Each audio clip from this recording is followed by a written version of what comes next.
आश्रम में गुरुकुल में वहीं गुरुकुल में पढ़ाते हैं गुरुजी, और आश्रम में वही नदी किनारे हिरन घूम रहे थे। ये तो वही विद्यालय हो गया कि गुरुकुल में हिरन भी घूम रहे हैं। हाँ, हाँ बिल्कुल बिल्कुल बिल्कुल नदी किनारे है, बिल्कुल धसान नदी है। हाँ। जंगल लगा हुआ है, चारों तरफ हरियाली है। आप सभी का जनता का राज में फिर से बहुत बहुत स्वागत है। हम फिर से राजा बाबू के पास आए हैं और आज राजा बाबू के साथ कालका बाबू नहीं है। इस ग्राम में कुछेचा में जो अध्यापक आते हैं प्राइमरी विद्यालय के, वो अध्यापक हैं और बहुत सारे आपके कैमरे में बच्चे, रविंद्र मैं कहूँगा बच्चों को दिखा दें। अब राजा बाबू इस बार हम बताए थे कि स्कूल में बच्चों के साथ पढ़ने भी आते हैं, तो अब देखिए ये बिल्कुल सबूत है। सबूत के साथ ये देखें बच्चे बच्चियाँ सब लोग हैं, राजा बाबू यहीं। तो सर जी कैसा माहौल रहता है ये अंदर आता है स्कूल में? तो अरे ये राजा बाबू जब से है तो बच्चों को तो इससे लगाव है बहुत ज्यादा।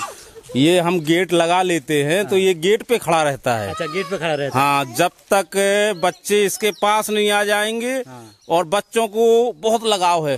अब इसके लगाव के कारण ये थोड़ा चिड़चिड़ा कह लो। बच्चों को मारने के लिए दौड़ता है। अच्छा। हाँ, और स्कूल के अंदर जैसे स्कूल प्रांगण में आ जाता है तो पेड़ पौधे होते हैं, उसकी पत्तियां खा लेता है, तो हम लोग उसको भगा देते हैं। थोड़ा बच्चे भी डिस्टर्ब हो जाते हैं पढ़ने से। क्योंकि तो उनकी नजरें जाती हैं बार बार उसको।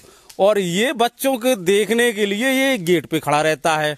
तो मैं कहा जाए गुरुजी की बहुत पहले देखा करते थे हम आश्रम में गुरुकुल में, वहीं गुरुकुल में पढ़ाते हैं गुरुजी, और आश्रम में वही नदी किनारे हिरन घूम रहे थे। ये तो वही विद्यालय हो गया कि गुरुकुल में हिरन भी घूम रहे हैं। हाँ बिल्कुल बिल्कुल बिल्कुल नदी किनारे है, बिल्कुल धसान नदी है। जंगल लगा हुआ है, चारों तरफ हरियाली है। और ये वन्य जीव हैं। कहीं ग्रामीण किसी ने इसको छोटे से बच्चे को लेकर इसको पाला है। और वो पाला है तो बच्चों के बीच में ये रहा है, बच्चों के बीच में खेला है, तो बच्चों से मुझे लग रहा है इसका कुछ अटैचमेंट हो गया, लगाव सा हो गया है। जहाँ बच्चे देखते हैं तो वो पीछे दौड़ते हुए आ जाता है जी। तो थोड़ा नाम और सर जी आपका जानना। मेरा नाम चौधरी प्रशांत सिंह राजपूत है। अच्छा, प्रशांत राजपूत जी हैं, बहुत बहुत धन्यवाद। और ये विद्यालय है, कितना बेहतरीन विद्यालय को मेंटेनेंस कर रखा है। प्रशांत जी यहाँ पर अध्यापक हैं। तो बच्चियों से बात करते हैं, बच्चों से।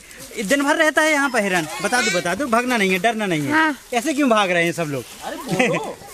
तुम्हारे सर जी पास में खड़े हैं, बोलोगे नहीं तो फिर कैसे? ऐसे ही खेलता है। कहाँ चला गया? आओ थोड़ा सा रविंद्र और पास में। ये देखें बच्चे पूरा उसी के साथ घूम रहे हैं। और अगर ये आओ ना, कोई एक बच्चा आ जाए उसके पास, एक बच्चा आ जाए। देखो देखो कैसे बच्चों को जिद करता है ये अच्छा, आपको मारता है? हाँ। डर नहीं लगता? लगता है। खेलता है तुमसे, तुम उसको चढ़ाते हो, वो तुम्हें चढ़ाता है। देखना उस बच्चे को ये देखिए क्या राजा बाबू अब बच्चों के साथ बिल्कुल एकदम अटकेलियां करता है। और ये तो गुरुजी पेड़ बड़ा प्रशांत राजपूत जी, ये बड़ा पेड़ तो बड़ा देख रेख करना पड़ती होगी। अरे हम वही तो कह रहे हैं कि ये जब भी अंदर आ जाता है स्कूल के, तो ये पेड़ को ही नुकसान पहुंचाता है। पेड़ को ही नुकसान पहुंचाता है। हमारे द्वारा लगाए गए ये बहुत सारे पेड़ हैं, तो इसने काफी खा डाले। आम के पेड़ लगे हुए थे तो आम के पेड़ भी इसने पत्तियां उसकी खा ली हैं। लेकिन वही है कि प्यार है तो वही है, उसकी गलती माफ है उसकी गलती माफ है। और अब बिस्कुट भी खिला रहे हैं। तो राजा बाबू